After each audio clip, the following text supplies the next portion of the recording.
So the Bible tells us to write the vision and make it plain. But the only way for many of us to identify what that vision even looks like is to get into our word, is to get into his presence, in the way that we are surrendering who we are called to be so that we can continue to understand who God is calling us to be.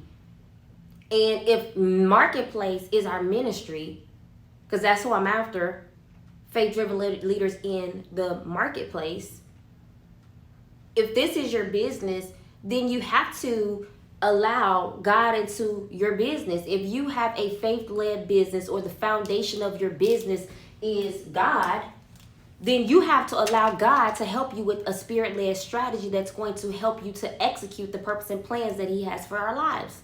A lot of us shrink and dilute who we are called to be because we often interpretate our plans for God's plans. When we allow fear to come in, we shrink what we're capable of doing because we think about what we're able to do instead of tapping into his power. Our purpose is strategically aligned for us to develop higher and to push past our comfort zones and to be uncomfortable. But we are too scared to feel and understand what it feels like to be uncomfortable, to where we now dilute the very thing that God is using in our vulnerability to catapult us to the next level. We can't keep doing this. Not in 2025.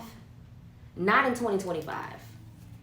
The version of you that God needs you to show up in 2025 is the version that he's saying, I put down everything, God, and I surrender my business, my bank account, my thoughts, my family, my finances, my faith. Everything, God, is yours. Like, I don't want to move until you give me the strategy, until I hear from you.